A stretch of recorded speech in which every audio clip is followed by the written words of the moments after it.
गुरु हमारे गुरु हर राय जी। ठीक है, गुरु हर राय जी हमारे 6th गुरु हैं।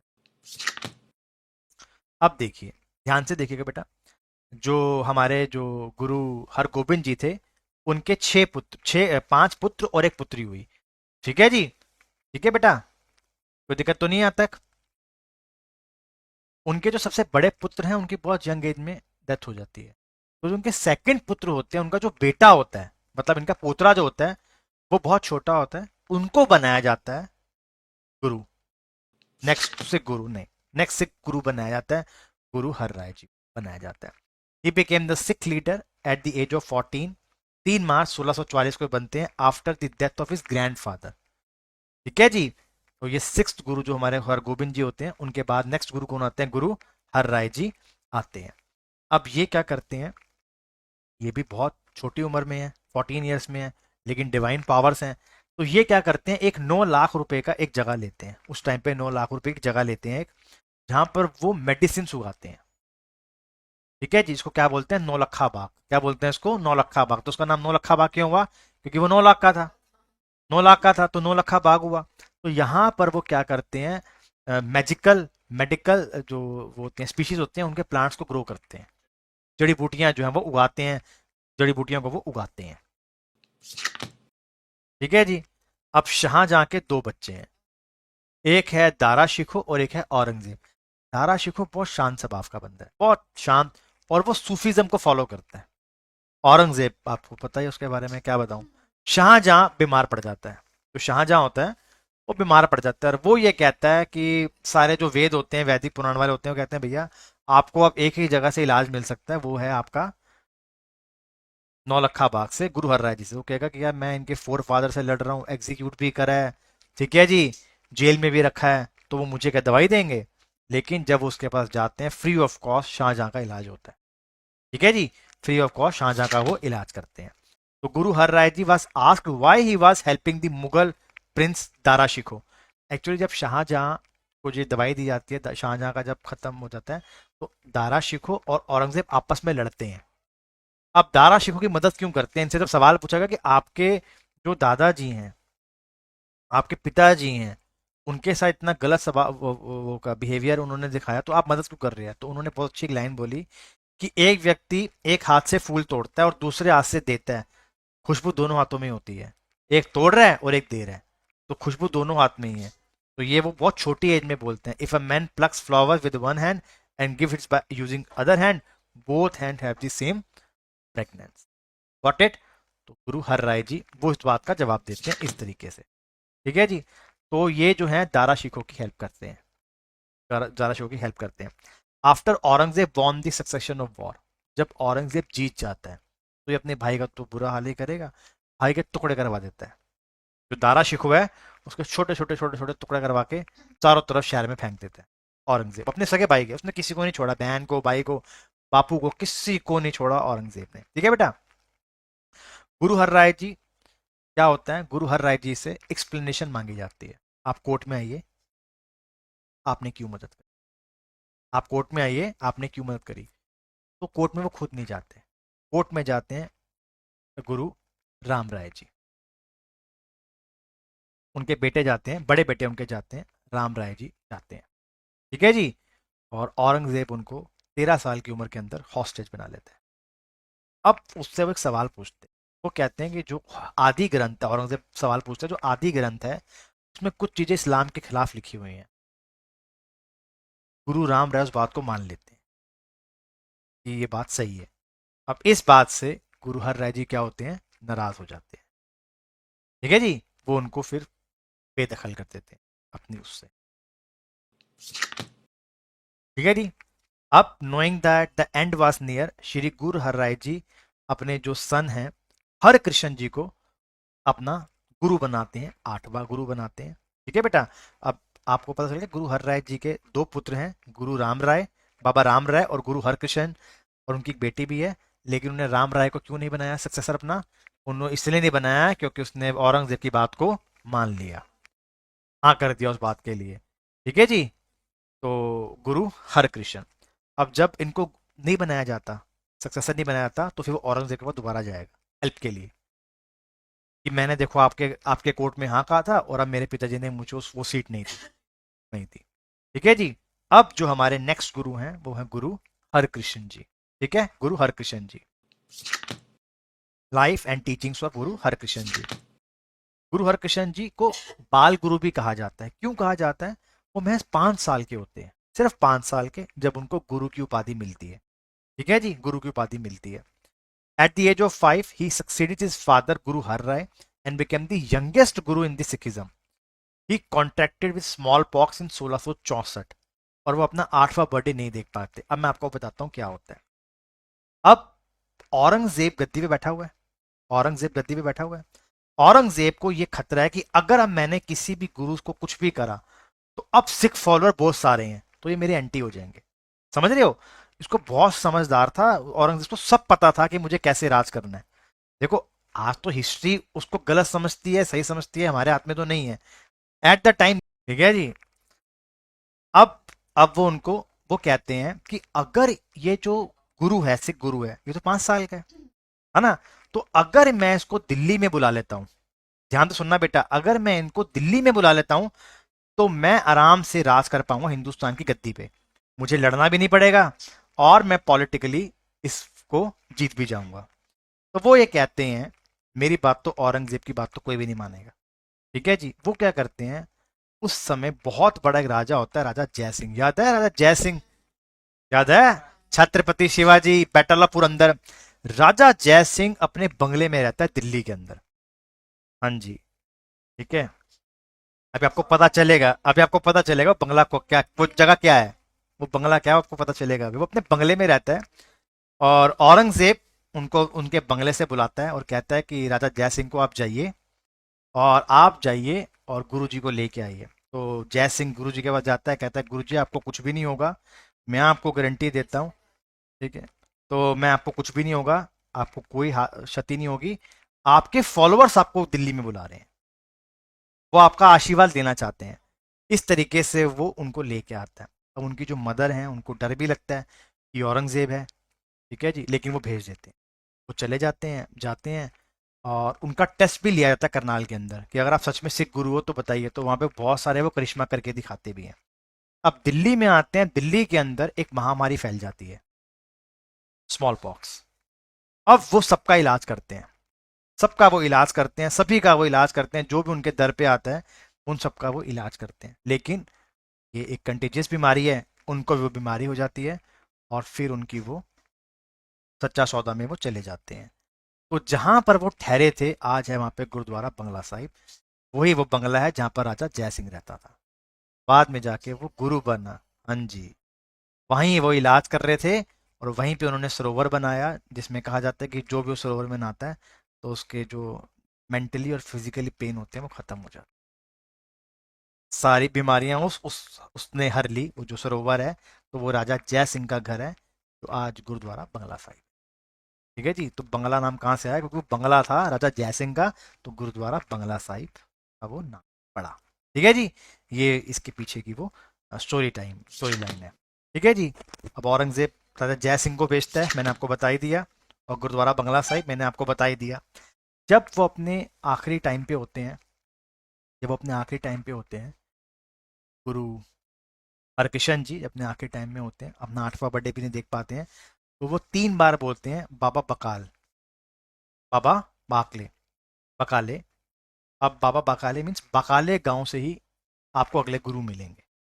अगले जो गुरु होंगे वो कहाँ से मिलेंगे? इस गांव से मिलेंगे। और जो नाइन्थ गुरु हैं, जो नाइन्थ गुरु हैं उनका नाम भी यही होता है। और नाइन्थ गुरु कौन है हमारे? गुरु तेग बहादुर। गुरु तेग बहादुर जी हमारे क्या है? नेक्स्ट गुरु हैं। नाइन्थ गुरु, नाइन्थ गुरु 1 अप्रैल 1621 को जन्म होता है। फादर का नाम है हरगोबिंद सिंह जी, गुरु रह चुके हैं आपको पता होगा। माता नानकी। गुरु तेग बहादुर जी का जन्म होता है, लेकिन उनका नाम जो होता है असली होता है त्यागमल। 3 नाम मैंने आपको पढ़ाए हैं, भाई लैना जी, भाई जेठा जी और भाई त्यागमल जी। त्यागमल जी जो होते हैं फिर उनका नाम उनके फादर चेंज करते हैं और नाम होता है तेग बहादुर, गुरु तेग बहादुर जी। ठीक है जी। और माता गुरजी गुरु जी गुजरी जी, इनकी वाइफ होती हैं और उनसे उनका एक पुत्र होता है जिनका नाम होता है गुरु गोबिंद सिंह जी। ठीक है जी, गुरु गोबिंद सिंह जी। इस टाइम तक क्या होता है, बड़ा अच्छा कंटेक्स्ट है। औरंगजेब डेली 1 घंटा गीता सुनता था, डेली। उसके कोर्ट में एक पंडित आता था और डेली उसको 1 घंटा आके गीता सुनाता था, वो सबसे सुनता था सब चीजें, औरंगजेब। और जैसे उसको पता चलता था कि इस धर्म के अंदर मेरे खिलाफ कोई बात हो रही है या लोग जाग सकते हैं, उसकी पूरी नस्ल ही खत्म कर देता था। अब वो पंडित था, अब वो पंडित वो श्लोक गाता ही नहीं था जिसके अंदर ऐसी बात होती थी। ठीक है ना, उसको डर था कि वो सबको खत्म कर देगा, सबको मार देगा, तो वो तो अच्छा ही सोच रहा है ना। अब एक दिन पंडित जी बीमार हो गए, उन्होंने अपने बेटे को भेज दिया, उसने पढ़ दिया। अब औरंगजेब को ये खतरा लगा, यार ये जो है कल को मेरे लिए एक थ्रेट बन सकता है। इसने हुक्म दिया, सबसे ज्यादा पंडित कहाँ पे हैं उस समय, जो पंडित सबसे ज्यादा थे वो थे कश्मीर के अंदर। कश्मीर मतलब कश्मीर, हिमाचल प्रदेश, ये सब इलाकों में थे। इसने ऑर्डर दिया, सबको ही खत्म कर दो, जितने भी हैं सबको ही खत्म कर दो। जो वो है अमरनाथ श्राइन जो है ना, वहां के कुछ पंडित्स वो कहते हैं कि या तो इस्लाम में कबूल, नहीं तो गर्दन कटवा लो, एक ही ऑप्शन, दो ही ऑप्शन देता था वो। अब उनको जब गुरु के बारे में पता चला तो वो गुरु जी के पास जाते हैं। ठीक है जी, वो गुरु जी के पास जाते हैं। उनके ये जो बेटे हैं छोटे, देखे साथ में बैठे हुए हैं, यही 10th गुरु हैं, यही 10th गुरु हैं। वो कहते हैं, अब तो ये इनको बोलते हैं कि आप औरंगजेब से कहो कि अगर मैंने इस्लाम कबूल कर लिया तो आप सब भी इस्लाम कबूल कर लेना, नहीं तो कोई भी इस्लाम कबूल नहीं करेगा। अब ये बात औरंगजेब को बोली जाती है, औरंगजेब को अपने ऊपर बहुत कॉन्फिडेंट होता है, ये तो मैं करवा ही लूंगा। को टैक्टिक्स पता थी कि कैसे इंसान को डराना है, समझ रहे हो, कैसे उसको डराना है। उसको क्या पता कि वो जिसको डराने जा रहा है वो खुद ईश्वर का रूप है, खुद ही ईश्वर है, उसको क्या पता था ये बात औरंगजेब को। अब वो कहता है आप इनको दिल्ली बुलाइए। तो उस समय वो अनंतपुर साहिब होते हैं और वो 5 अपने डिसिपल्स के साथ जाते हैं औरंगजेब के पास। दीवान मतीदास, गुरजिता, भाई दयाला, भाई युधि और भाई जेठा, इन 5 के साथ ये औरंगजेब के दरबार में जाते हैं। औरंगजेब पहले से प्रिपेयर होता है कि कैसे मुझे इस्लाम कबूल करवाना है। ठीक है जी, तब इनकी गद्दी आगरा से शिफ्ट होकर दिल्ली हो चुकी थी, तो ये लाल किला में बैठता था, औरंगजेब लाल किला में बैठता था। ठीक है जी, अब उसने क्या करा, टॉर्चर्स करना स्टार्ट करा। उन्होंने गुरु तेग बहादुर जी को नहीं करा पहले, उन्होंने पहले गुरु तेग बहादुर जी को नहीं करा। उन्होंने पहले क्या करा, भाई मती दास जो था उसको 2 हिस्सों में कटवा दिया, धीरे धीरे आड़ी चलवा के 2 हिस्सों में कटवा दिया, किसी ने भी नहीं माना। फिर आए भाई दयाल दास, उनको उबलते हुए पानी में उबाल के मार दिया, नहीं माना। उसके बाद आए भाई सतीदास, उनको क्या करा कि दो ही वो जो वो चलाने वाला होता है ना गोल गोल वाला, उसमें डाल के कटवा दिया, नहीं माना, नहीं माना कि हम इस्लाम कबूल नहीं करेंगे, क्योंकि उन्होंने क्या गारंटी दे रखी है कि अगर मैंने इस्लाम कबूल कर लिया, वो जो लाखों हिंदू बैठे हुए हैं उनको भी क्या करना पड़ेगा, इस्लाम कबूल करना पड़ेगा। ठीक है ना। और जब इनके पुत्र से कहा गया, पंडितों ने बोला कि तुम्हारे तो फादर की डेथ हो जाएगी, तो कहता है अगर मेरे फादर के जाने से लाखों फादर्स बचते हैं तो मेरे पिताजी की शहादत जरूरी है। फिर आता है अगला दिन 11 नवंबर 1675, गुरु तेग बहादुर जी को बिहेड कर दिया जाता है। ठीक है जी, लाल किला के पास बिहेड कर दिया जाता है। ठीक है जी, लाल किले के पास बिहेड कर दिया जाता है। और उस टाइम पर क्या होता था, इनकी प्रदर्शनी करी जाती है, जिसको भी मारा जाता था कि डर बैठ जाए। मैंने बताया ना, उसको जब लेके आ रहे थे, खुसरो को लेके आ रहे थे, एग्जाम्पल सेट करते थे कि लेके आए।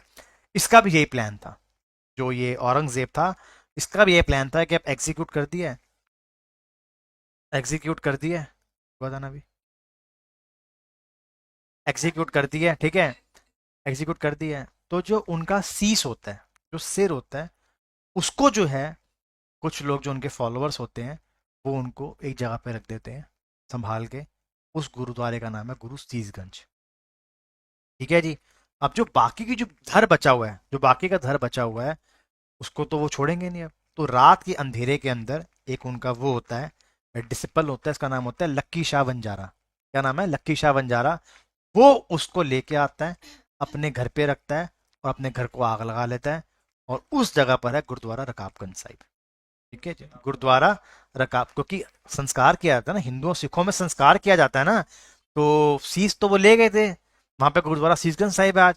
तो जो नीचे का जो धर है वो अपने घर पे लेके जाता है, और अपने घर को जो है वो आग लगा लेता है। और वो जो गुरुद्वारा रकाबगंज साहिब है दिल्ली के अंदर। तो दिल्ली के 3 इंपॉर्टेंट गुरुद्वारा मैंने आपको पढ़ा दिया, गुरुद्वारा बंगला साहिब, गुरुद्वारा सीसगंज साहिब और गुरुद्वारा रकाबगंज साहिब। ठीक है जी, मैंने आपको तीनों का बता दिया कि उनके पीछे की क्या वो है। ठीक है जी, कोई दिक्कत तो नहीं आता, सबको समझ में आ गया। अब हमारे आते हैं 10th सिख गुरु। देखिए 10th सिख गुरु को समझने के लिए हमें ना जो 4 साहिबजादे हैं उनके भी जो मार्टेरडम है उसको भी समझना पड़ेगा। वो खुद आधे घंटे का टॉपिक है, तो वो मैं नहीं कर पाया क्योंकि मैं उसके बारे में पढ़ रहा था, 2-3 दिन हो गए थे पढ़ते हुए। पूरी स्टोरी तैयार करनी पड़ती है कि तुमको क्या पढ़ाना और कितना पढ़ाना है, समझ रहे हो ना। तो लाइफ एंड टीचिंग्स ऑफ गुरु गोविंद सिंह जी, अब वो आते हैं। अब उनको समझ में आता है कि जो मुगल हैं इनसे जो है लड़ना ही पड़ेगा, हम ऐसे बच नहीं सकते। अब इनको मेन टेंशन अपने धर्म से ज्यादा हिंदुओं की है, क्योंकि हिंदुओं का तो उसने कत्लेआम मचा रखा था। वो तो कहता था जो देखता काटते जाओ, या तो इस्लाम में कबूल कर लो नहीं तो मर जाओ, या तो इस्लाम में कबूल कर लो या मर जाओ। उसको अभी सिखों से दिक्कत नहीं है कोई भी, या बाकी किसी से। उसने वो गीता के जो 4 श्लोक पढ़ लिए उससे वो बेचारा डर गया, औरंगजेब। ठीक है जी, हाँ। अब जब अम, जो गुरु,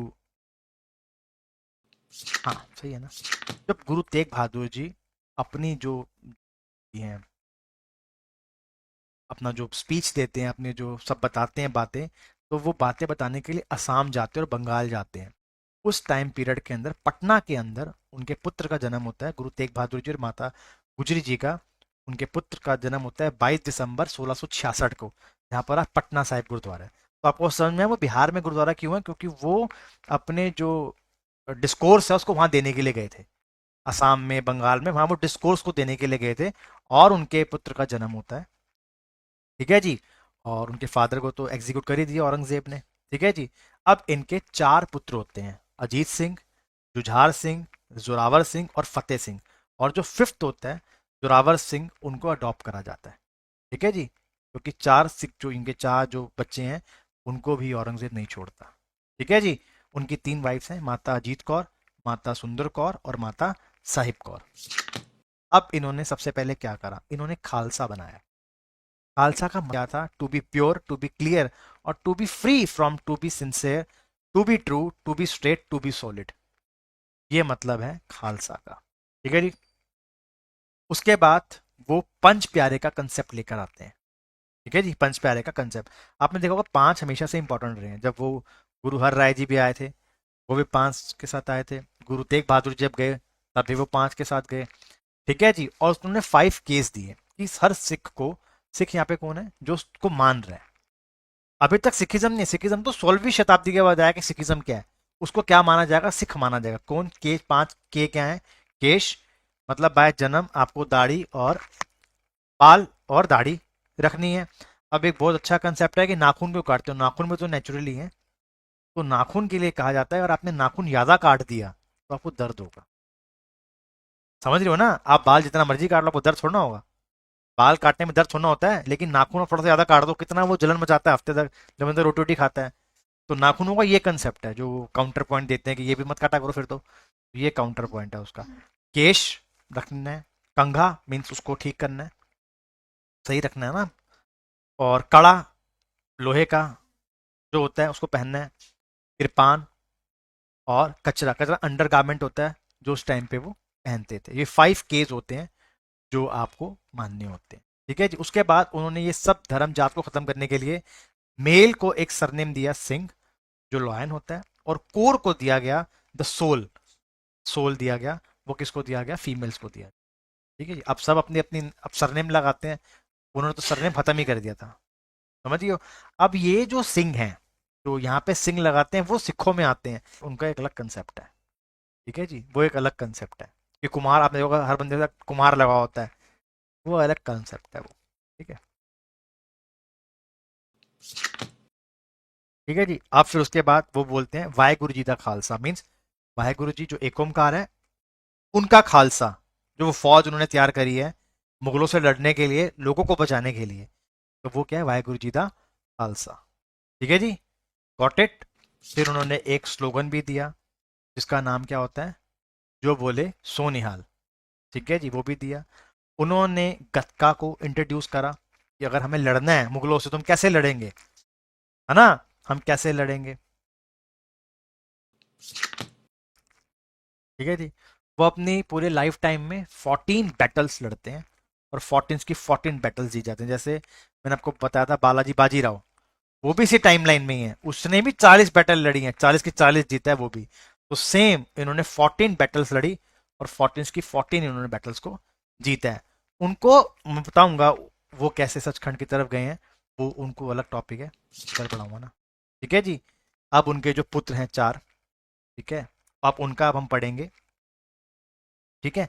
मैं भी आपको पूरी स्टोरी तो नहीं बताऊंगा, ठीक है ना, क्योंकि बहुत कॉम्प्लिकेटेड है, उसके लिए भी आधा पौना घंटा चाहिए ही चाहिए। अब औरंगजेब खतरनाक, है ना, वो किसी को भी अपने आगे नहीं देखता था। औरंगजेब किसी को भी नहीं, वो किसी को भी नहीं छोड़ता था। छत्रपति शिवाजी महाराज, बाकी किंगडम्स, राजपूत किंगडम्स था उस टाइम पे, जाटो का किंगडम था, सिख किंगडम था, किसी को भी नहीं। ठीक है जी। अब गुरु गोविंद सिंह जी अनंतपुर साहिब में रहते हैं। वहां पे वो अपने आराम से टीचिंग्स को प्रीच करते हैं, लोगों को ज्ञान देते हैं, मदद देते हैं। अब वो वहां का जो राजा होता है उसका नाम होता है पहाड़ी राजे। अब समझो मेरी बात का मतलब कि अगर एक राजा है और उसके टाइम पीरियड में ऐसा कुछ हो रहा है, तो राजा क्या कहे मेरे लिए तो बड़ी गलत बात है ये तो राजा ने उसको बोला कि आप इस जगह को छोड़ दो, आप इस जगह को छोड़ दो, हम आपको कुछ भी नहीं करेंगे। देखिए बाद में वो धोखा दे देता है। ठीक है। तो मुगलों की आर्मी और इस राजा की जो आर्मी होती है वो चारों तरफ से उसको घेर लेते हैं अनंतपुर साहिब को। अब उनको अपनी जान का कोई खतरा नहीं, वो बोलता है जो डिसिपल्स है अंदर वो भी तो चले जाएंगे बेचारे, वो भी तो मर जाएंगे। तो वो डिसाइड करते हैं कि मैं इसको छोड़ना बेहतर समझता हूँ। फिर वो छोड़ देते हैं, और वो जो है अपना चले जाते हैं। ठीक है जी, चले जाते हैं। इन बिटवीन लड़ाई हो जाती है। ठीक है। वो ओथ लेता है, कसम खाता है, लेकिन उनको लिए कसमें क्या होती हैं, समझ रहे हो ना। औरंगजेब ने किसी को छोड़ा थोड़ी ना। जब वो जा रहे होते हैं तब वो हमला कर देते हैं, और जब वो जा रहे होते हैं हमला कर देते हैं। इन बिटवीन रावी जो रिवर होती है वो बहुत फ्लो में होती है, समझ रहे हो, रिवर बहुत फ्लो में होती है बेटा। आज ग्लोबल एनवायरमेंट हो गया, तो 5-5 फुट की लहरें आ जाती हैं रावी के अंदर। उस टाइम पे रावी क्या ही होगी। थर्ड बैटल ऑफ पानीपत में क्या बताया था मैंने आपको, पानी ने तो उसको एक महीना रोक ही रखा था वॉर को, कि वो यमुना ही नहीं पार कर पा रहे थे। आज यमुना देख लो, बंदा लॉन्ग जंप मार के पार कर ले। सही बात नहीं है, अच्छी है बेटे। ठीक है। तो मुगल्स पहाड़ी राजा वो अपने प्रॉमिस को ब्रेक कर देते हैं, और यहां पर क्या होता है, सेपरेशन हो जाता है।